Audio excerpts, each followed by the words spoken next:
business. In fact, as we're going to find out during the course of this show, you have not benefited in any way personally from this. In fact, this has cost you a lot of money to do this. Okay, yeah. I want to clear that before we got going. So you request a copy of the health insurance.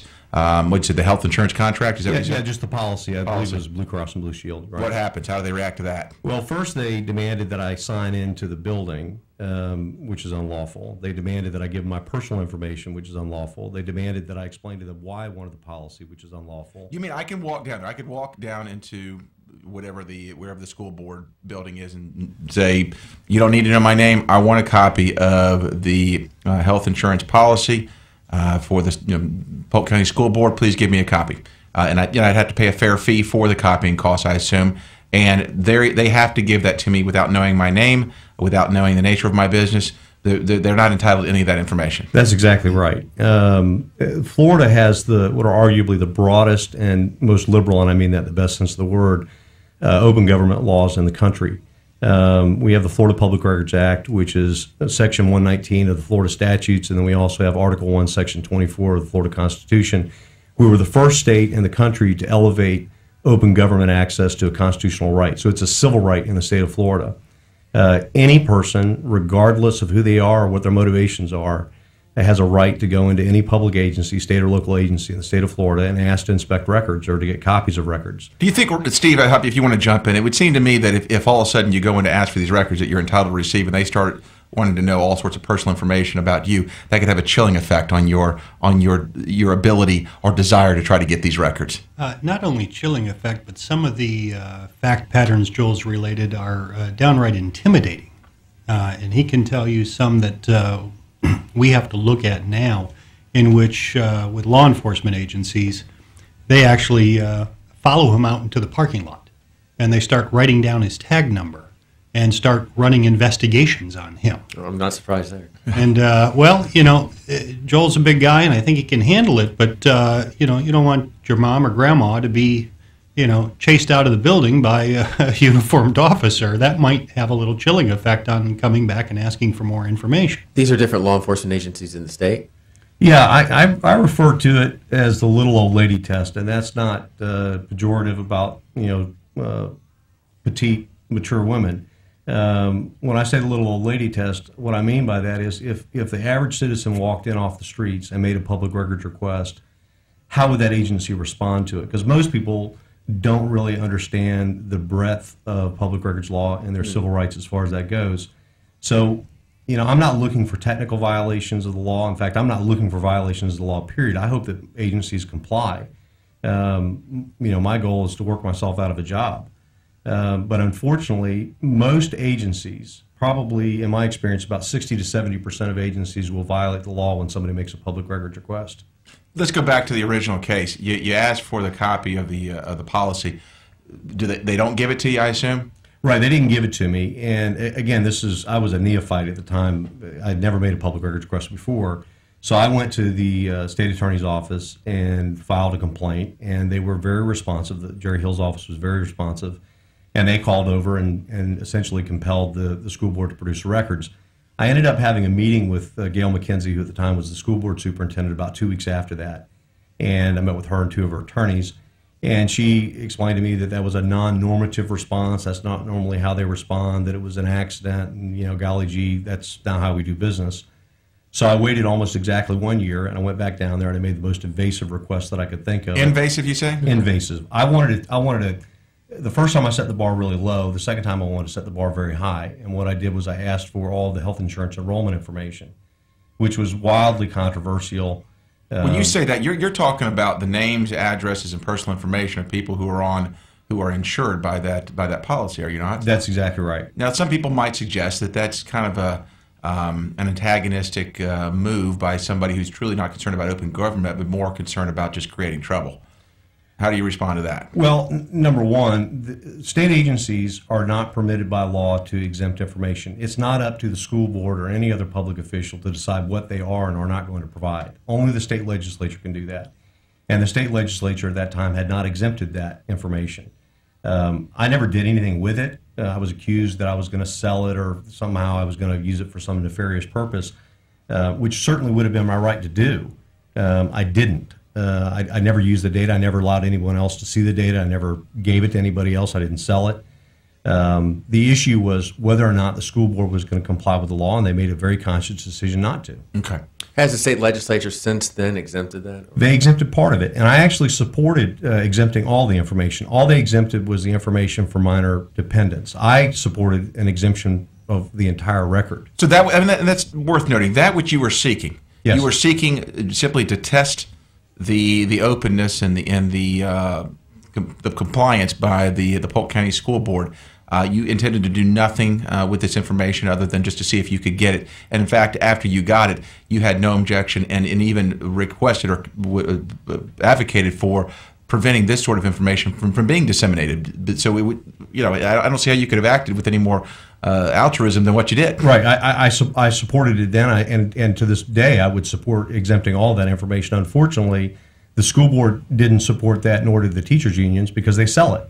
Oh, that's interesting. They sell that information to, I could give you a long list. So the very people that were complaining about you getting the information and using the red herring that you might sell it don't want that information to be privileged because they do sell it. Yeah, let's be clear. Dick Mullinax, when he was running for school board, he actually bought the same list and used it for his political campaign. The school board, the teachers union has used it. They sell it to insurance companies, and they sell it to credit card companies. Allen and Company bought the records. There were more than 40 other entities that paid money to get those records, the same records. So these records that they were so terrified that might fall in the hands of somebody like yourself, they're giving out to people left and right. They sell it, as long as you're willing to pay them money. That is fascinating. That is something else. Folks, we've got to take a break and be right back.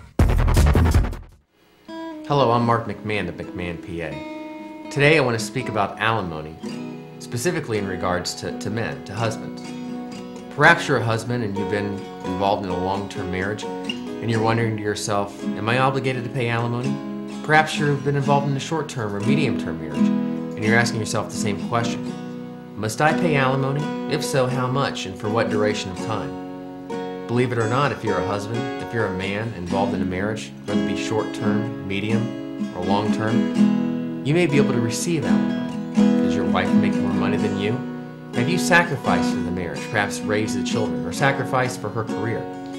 You may be obligated to alimony in the form of permanent periodic alimony, perhaps durational alimony, maybe bridge the gap alimony. If you have any questions about alimony to which you may be obligated to pay, or which you may be able to receive, give us a call at McMahon, PA.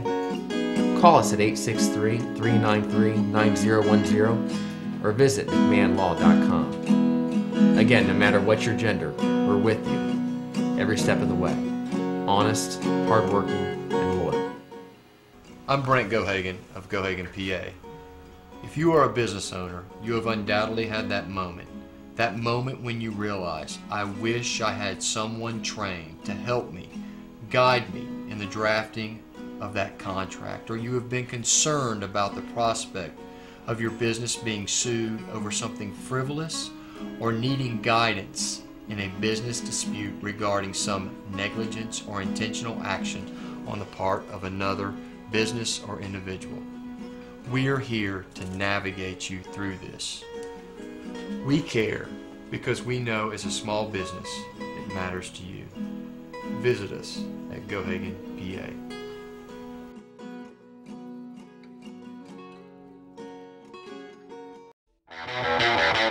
All right, back to Law Talk, sponsored by the Kayla Law Group and McMahon, PA. Folks, this is fascinating so far. Tune in. Keep your radio tuned to 1430 a.m. Mark, what's our next question? Yeah, Joel, you mentioned that the state of Florida, has the most liberal laws when it comes to the sunshine.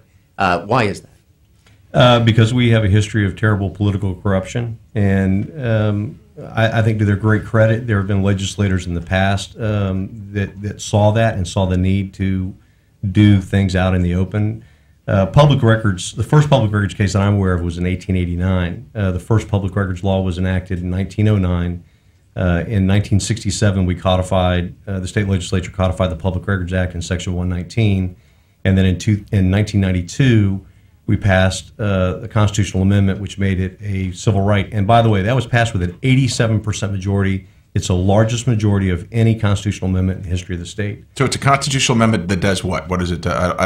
I've read the Florida Constitution, obviously, like everybody in this room, but I don't remember that one specifically. Well, there are two things that are covered there. You have public records laws, and then you have sunshine laws, which are actually open meetings laws. They're frequently lumped together and referred to as sunshine laws, but it would be better to describe it as open government.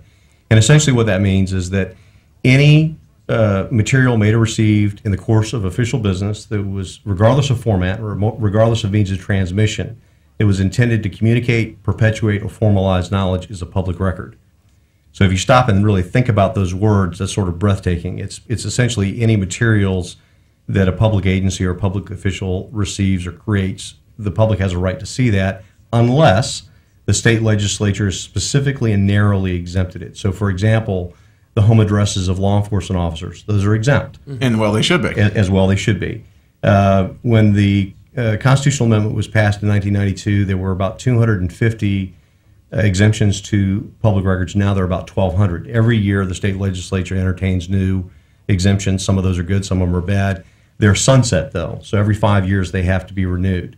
The cousin to open meetings, or public records laws, are open meetings laws. And essentially what that says is that two members of a collegial board, like two members of the school board, for example, they cannot discuss any business that is likely to come before the board unless they are discussing it at an open meeting that's open to anybody that wants to attend, and it has to be noticed. So the idea is to do away with backroom deals. The government, the public's business, what's being done in our name and at our expense, has to be done out in the open. We have a right to see it. You know, I want to get to some of these stories that I've read about on your website and read about in the newspaper. Some of the things that you've gone through. Mr. Pinkett mentioned that officers following you out in the parking lot, write down your tag number. Give me sort of the greatest hits, if you would. Okay. Just recently in Coral Gables, I do audits. I send out a lot of emails. I make more public records requests than any other person in the state, I'm sure. And do you benefit at all personally from this? Personal satisfaction. Personal satisfaction. But we talked about financially. No. Financially, no. For instance, you are if you prevail on some of these cases in which you filed lawsuits, you're entitled to legal fees to be reimbursed for your attorney's fees. You don't get any of that. Yeah. Let me just go ahead and do away with this nonsense that somehow I'm making money on this. In 2011, my total income from all sources was $4,963. I haven't added it up for 2012. I'm guessing it's probably going to be about $16,000 or $17,000. I do make a very small amount of money consulting with attorneys. I'm not an attorney, so I can't give legal advice to the general public, but because I've spent a lot of time, and I don't know for sure, but I suspect I filed more public records lawsuits than any other person in the history of the state. So I get retained from time to time by attorneys for my insight on that. But I don't make any money. When I sue the Lakeland Police Department, for example, I don't make a penny. Like, let's say you get $6,000 in attorney's fees. You're not getting kickbacks from the attorney. That would be illegal. I don't get any of that. Yeah, right. I don't get any of that. That would be fee splitting. We were talking about exactly, which, by the way, is totally illegal and not the sort of thing I know that Mr. Pinkett would not engage in. And I after having spoken with you, I have no doubts that you would act in the same way. Let's talk about, we were talking about some of these cases that you had. Give me some examples. Yeah, recently I went down to the Coral Gables Police Department. I started saying the audits that I do, some are done electronically and some I actually do in person. And so I went down to Miami, made a number of public records requests, visited the Coral Gables Police Department.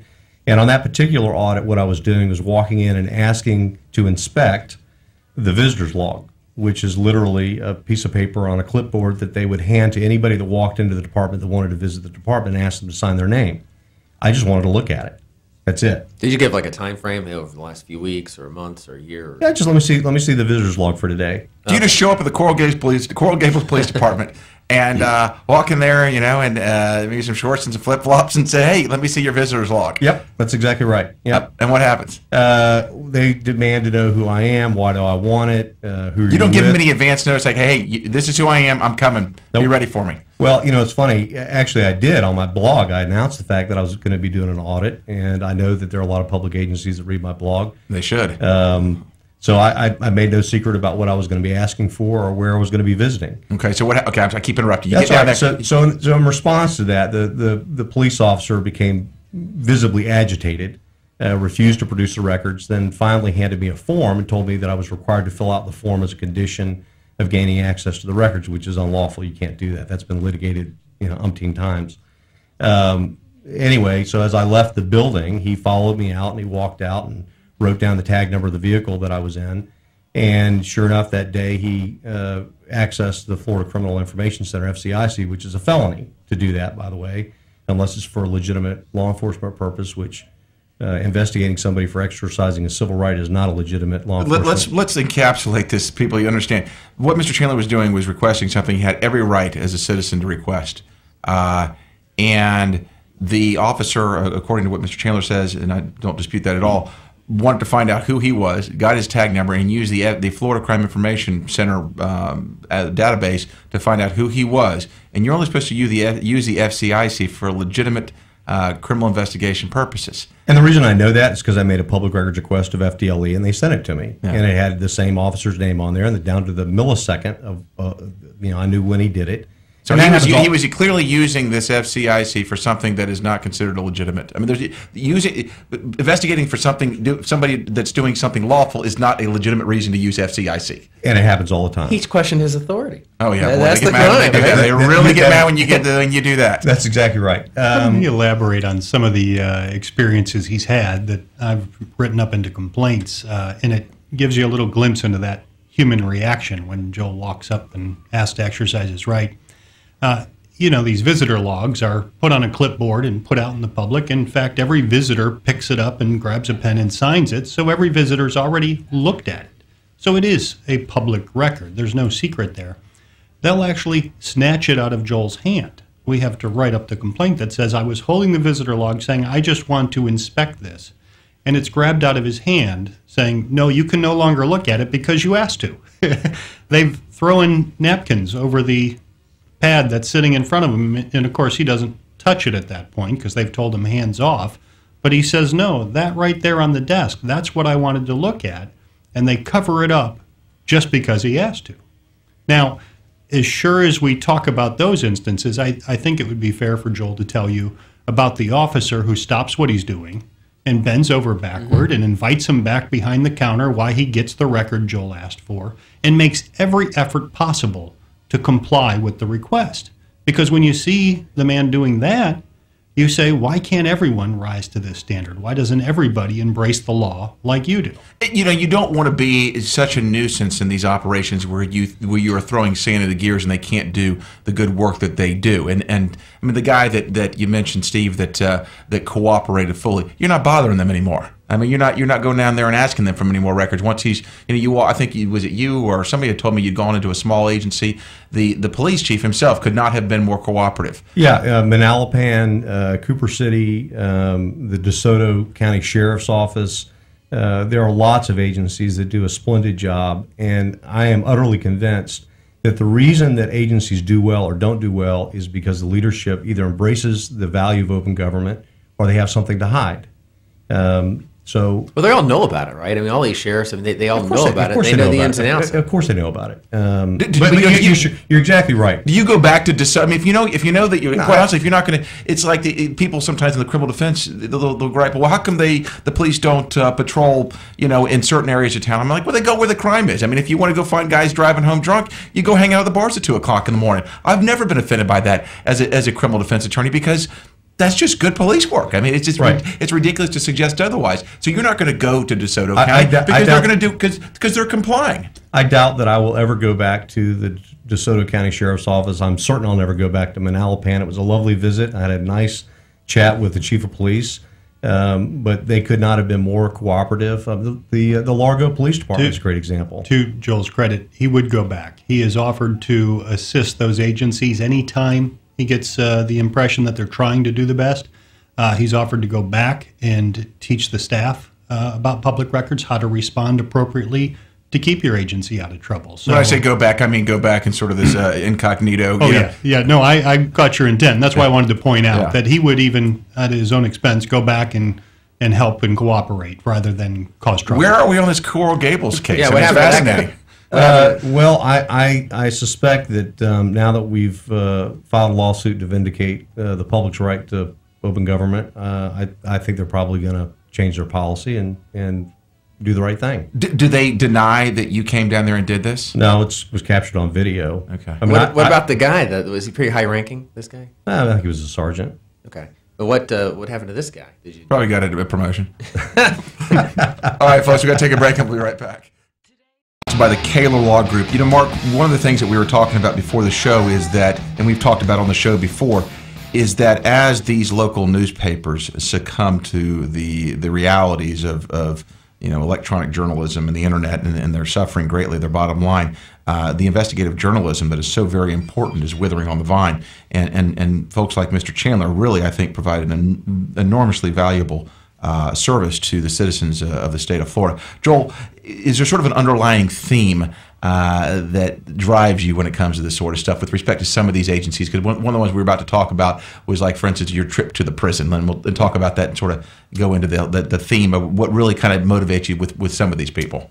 Well, in Florida, we have an enormous push politically to privatize a lot of government functions. One of the most obvious ones would be privatization of prisons. There was a move last year to privatize more than half the prisons in the state of Florida. That move by the legislature failed. But there are still, I think, 7 privately operated prisons in the state of Florida. And if a government contractor, even though they're entirely private, they could be a publicly traded company, if they stand in the shoes of the state, if they're receiving government funds to do a function that would otherwise be conducted by the state, they're subject to the public records laws just like the state would be. So on a lark, I decided to drive down to Moorhaven to go to CCA, Corrections Corporation of America. It's the largest private prison company in the world. They operate a state prison down there, and it was sort of, Kafkaesque. You walk up, you push a doorbell, they let you in, and I asked to inspect their visitor's log, and they sort of had a meltdown. I ended up being detained inside the prison for about an hour and 15 minutes. What do you mean detained? Tell me what they were doing. Well, detained as in I can't leave. They shut the door behind you, wouldn't open it. Yeah, you can't get out. I mean, you're inside of a prison. Right. They ended up calling law enforcement agencies. There were a total of 5 deputies and a highway patrolman that showed up within about 5 minutes. I found out later the reason that they responded so quickly was because the prison described me as being violent, which was absolutely not true. So, they refused to produce the records. We ended up suing them, went to trial, and we won. Like I say, I've done this. I've lost count. I'm sure it's well over 100 cases. I've only lost 2 at the trial level, and both of those are being appealed. So, I win every time. Yeah, you don't strike me as the sort of guy that would suffer bullies too easily. No, I don't. I have a real problem.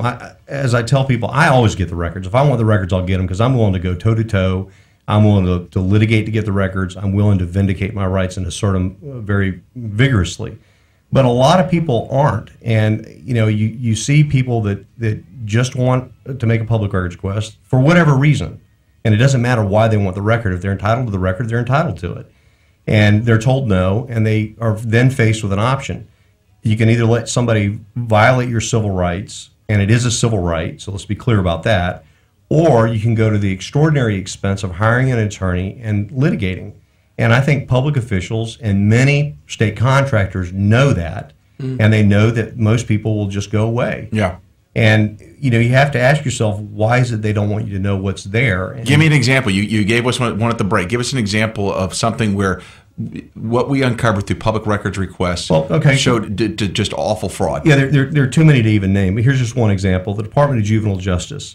Most of the children's prisons, they call them residential facilities, but most of the children's prisons they operate in the state of Florida are operated by private contractors. So you have kids who are arguably some of the most vulnerable children in our society, who are in the hands of private contractors that are for profit. Many of these are out in remote areas, and you would think that these would be organizations that somebody would really be looking at to be sure these kids aren't being abused. I mean, you have the story up in Dozier about these kids that it turns out they find all these graveyards. So I think it's not a stretch to say that somebody ought to be looking. These private prison companies, these DJJ contractors, they get paid a per diem. They get paid every day a set amount of money for every bed that's filled. Turns out, if they're getting paid $150 a day for a filled bed, they get paid $145 a day for every empty bed. So that begs the question, how much did the taxpayers of the state of Florida pay in 2011 for empty beds that they got no benefit for whatsoever. It was a little over $16 million that private contractors got because they get the money whether the kid's there or not there. And this was found out through public records Through a request. public records request. You were telling me something at the break about some tag issues. Yeah, Florida has about 130 specialty tags, everything from Save the Manatee to Stop Breast Cancer to, whatever, right? We see these all the time. Every one of those tags is created by a specific statute created by the state legislature. And each statute designates who gets the funds and what they can do with them. So, for example, there was an outfit called the Ingawi Trust Foundation, and their stated purpose was to give support to the widows and orphans of first responders. I mean, what a terrific cause. I mean, you see something can like argue with that. Yeah, you got this great tag. You've got this incredible cause. I mean, you feel good about yourself when you get the tag. Absolutely. So what happens with the money? Okay, well, the Ingawi Trust Foundation was directed by the state legislature to give 90% of the proceeds they received from the sale of the tag to widows and orphans of first responders. As it turns out, of the $442,000 they received of tax money, they gave away less than $8,000. They can't should have given away around $380,000. They can't account for the rest of it. There's an outfit down in Boca Raton that receives all the funding from the Beat Breast Cancer tag. I mean, who doesn't know somebody that's had breast cancer? How many people who've had breast cancer or has a loved one who's had breast cancer goes out and buys one of those tags and they think, great, this is going to go to be used for grants for breast cancer research. Of the little over $500,000 they received in 2010, they gave away exactly zero, not one penny. Yet their executive director was paid more than $100,000 that year. And once again, these were public records. This is all public records access. Look, I think we all know that if somebody's watching us and watching what we do, we're going to behave very differently than if we can operate in the shadows. And what a lot of public officials, and more importantly, what private contractors, state contractors, what they want to do is to operate out of the sunshine, in the shadows, without anybody checking on them to see what they do. There are thousands and thousands and thousands of state contractors who are subject to public records laws. And in my experience, and I audit them all the time, about 94% of my public records requests are denied unlawfully. Do you think, why is that? Do you think because they feel a little bit more insulated than the government? I mean, I think you said 70% the government, they will deny your request. And Yes. 93 to 94% of the contractors? Yeah. And the difference being? Well, they claim ignorance. The problem is I don't make a public records request of a state contractor unless I've first gotten a copy of the contract through a public records request from the state agency that issued it and confirm in the contract that they are explicitly subject to public records law. Under Section 287 of Florida statutes, a procurement contract with a state agency that's valued at more than $35,000 must contain language that explicitly states that if the contractor violates public records laws, the contract can be unilaterally and immediately canceled. That's never happened, and they know it. They know that no state agency, no government official is really going to pull the trigger and cancel the contract. So you have contractors who are getting hundreds of millions of dollars who just say, no, I'm not going to obey the law. I mean, they're just that blunt about it. Yeah, and it's sort of the bean counting type thing. For every one guy like you, there are 100 guys that just will not continue the fight. Yeah, and look, if you're a contractor and you've got a $330 million contract like G-Tech here in Lakeland, the world's largest gambling company, they have a state contract with the Florida Lottery. We're valued at $330 million. I went to their facility, rang the doorbell, asked to inspect some records. They threatened to have me arrested, said they weren't going to give me the records. I followed up by email with their attorney, and their attorney's response was, we're not subject to public records laws, in spite of the fact that I specifically pointed out the paragraph in the contract that states that they are. Well, they ended up paying $5,000, $6,000 in legal fees, but they still have their $330 million. Oh yeah, like I say, from their perspective, paying you $5,000 because they'll be on. Not They'll know paying me, next time. paying my attorney. Well, you know what I mean. Yeah. Paying you. Yeah. Exactly. I apologize for Yeah. that. Paying your attorney $5,000 for attorney's fees. It's just a matter of dollars and cents. It's as opposed to changing the way that they do business. It's cheaper just to pay off the one guy, the one nuisance, the one gadfly, as they might consider that person to be.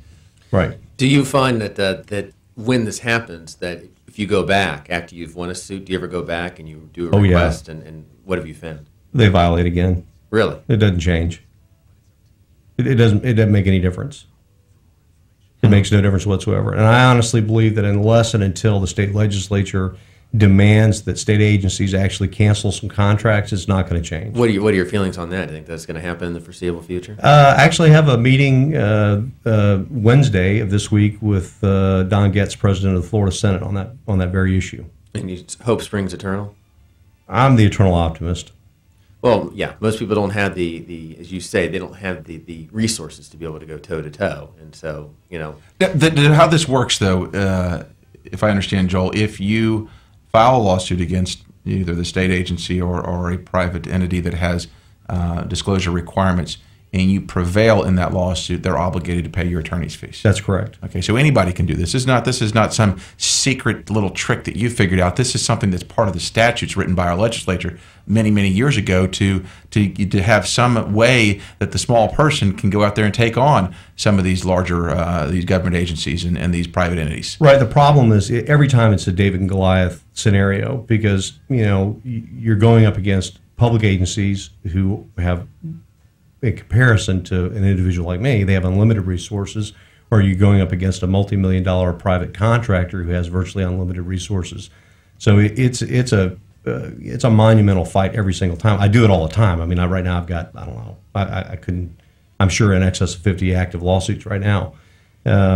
But it's enormously expensive and unbelievably time consuming. a lot of people don't want to do they don't want to put the emotion into it too. I mean, it takes an emotional toll. And they try to fight back. Yeah. I mean, they file 57105s. They Right. try to file counterclaims. They try to sue me for filing frivolous Right. lawsuits. They've never got any traction on that because I don't file frivolous lawsuits. The most common intimidation I receive is, we're going to make him pay for our attorney's fees for violating the law.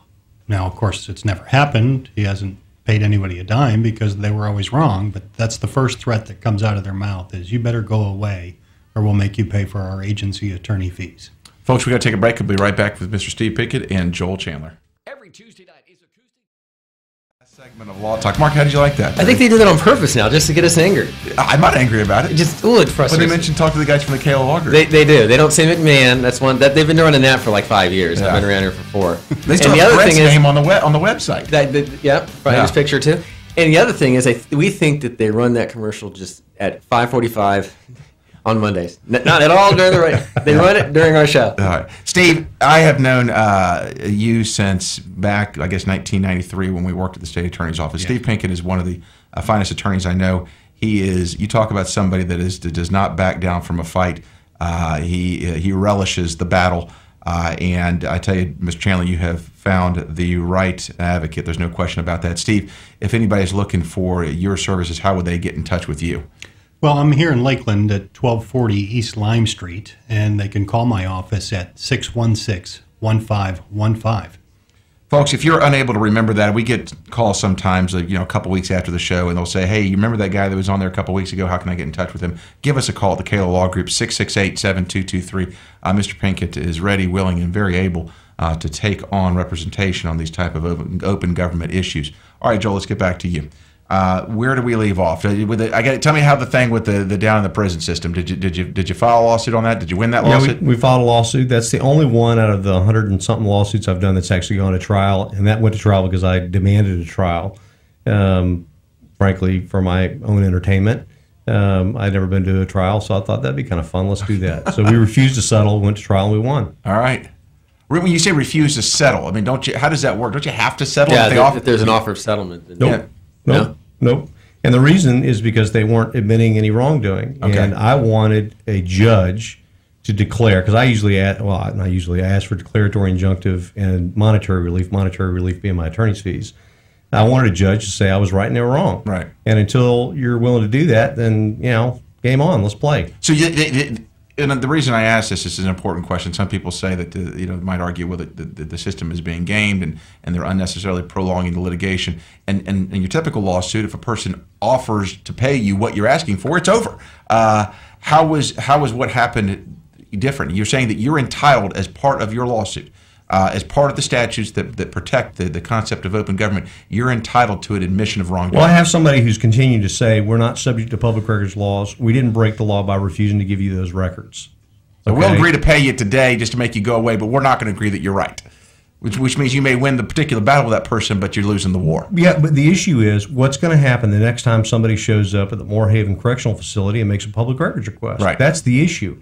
It's not a question of whether or not I'm going to get the records. The question is whether or not the average person walking in off the street is going to get the records they're entitled to get. That's what this is about. It's not about me. It's not about me having a good time. I love what I do. I have a lot of fun doing it. The issue is open government. And I really believe that the good government requires that it be open government. And if you have any doubt about that, you mentioned during one of the breaks, the pork chop gang. I mean, Florida has a terrible history of political corruption, particularly going back to the 1950s and 60s, which is when the Public Records Act was codified in 1967. There's a reason why we have these laws. I honestly believe that most people, if they were allowed to operate without anybody looking over their shoulder, would operate to their own advantage. And when you start talking about enormous sums of money, which is what we're talking about with public agencies. I mean, the Polk County School Board has a budget of almost $700 million. The Hillsborough County School Board has a $3 billion budget. Those people need to have somebody looking over their shoulder to see what they're doing with our money. People look at the macro. They look at, the president's meeting behind closed doors on this or that. But what are your thoughts when it comes to really fighting the real fight? I mean, on the micro level. Is that right? I mean, at the local level.